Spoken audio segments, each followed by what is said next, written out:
what do you think is the actual difference between the two lines I've drawn here? If you look at line A, it looks more steep while line B is more slanted. So the measure of how steep or how slanted a line is, that actually represents how things are changing. Okay, so the change, how things are changing with respect to time or with respect to one variable, then you can compare the two lines out here. Let's say in case of line A, you see this line A represents that from the starting point, it climbed 4 units up and then it went 3 units right. So what does that mean? In 3 units, or we can just take an example, in 3 seconds, it completed 4 stairs. While if you look at line B, it completed 3 stairs, or it completed 3 steps in how many seconds? 1, 2, 3, 4, 5, 6. So B completed 3 steps in 6 seconds while A completed 4 steps in 3 seconds. So you see, if you were to compare the two, definitely A was faster. So A changed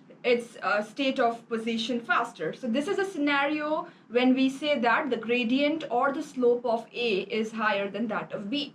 So it is just the measure of how one thing changes with another and how fast the change is occurring. So more fast, if it occurs, we say that the gradient is high. If it is changing slowly, we just call it that the gradient is lower. So gradient has only one formula you want to remember, that is rise over run. As in, it is just the measure of how you're rising or how better you're becoming with time. Rise as in the vertical distance divided by the horizontal distance. This helps you find the gradient of a line. The other way you can write the same formula is change in y upon change in x. How your y values are changing divided by how your x values are changing. This is the concept of finding the gradient.